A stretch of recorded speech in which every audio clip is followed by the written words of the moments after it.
A shocking crime inside Jacksonville's jail. Police say a corrections officer was pummeled and raped by an inmate. And tonight, the man running that jail tells us it's a disturbing example of the daily dangers inside the jailhouse walls. It's the big story, first at 10.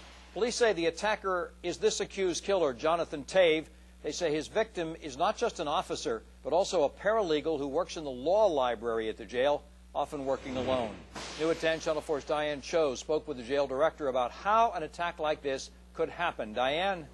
Tom, it's certainly the question that everyone is asking tonight, but because this is still an ongoing investigation, it's not one the sheriff nor the director of the jail is ready to answer.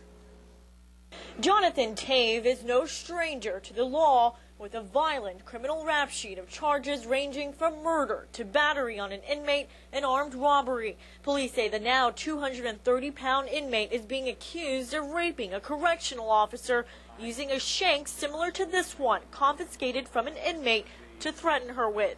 Punched and beaten, and as well as using the shank. However, I don't think he stabbed her.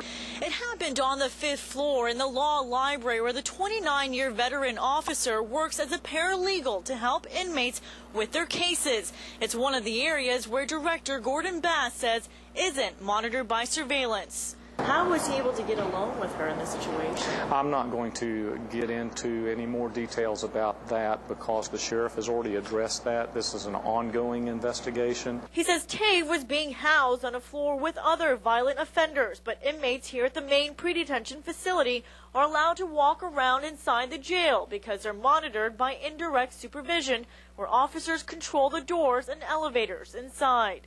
Through an intercom system, we'll notify an inmate it's time for them to report to a certain area. They come out of their cells and they'll traverse the hallways to the elevator, and we direct them to the next floor they're supposed to go to. While this latest attack is the worst case Bass says he's ever seen, it's just an example of the dangers corrections officers face on a daily basis. There's also some inherent dangers that are present and lurking within the corrections system.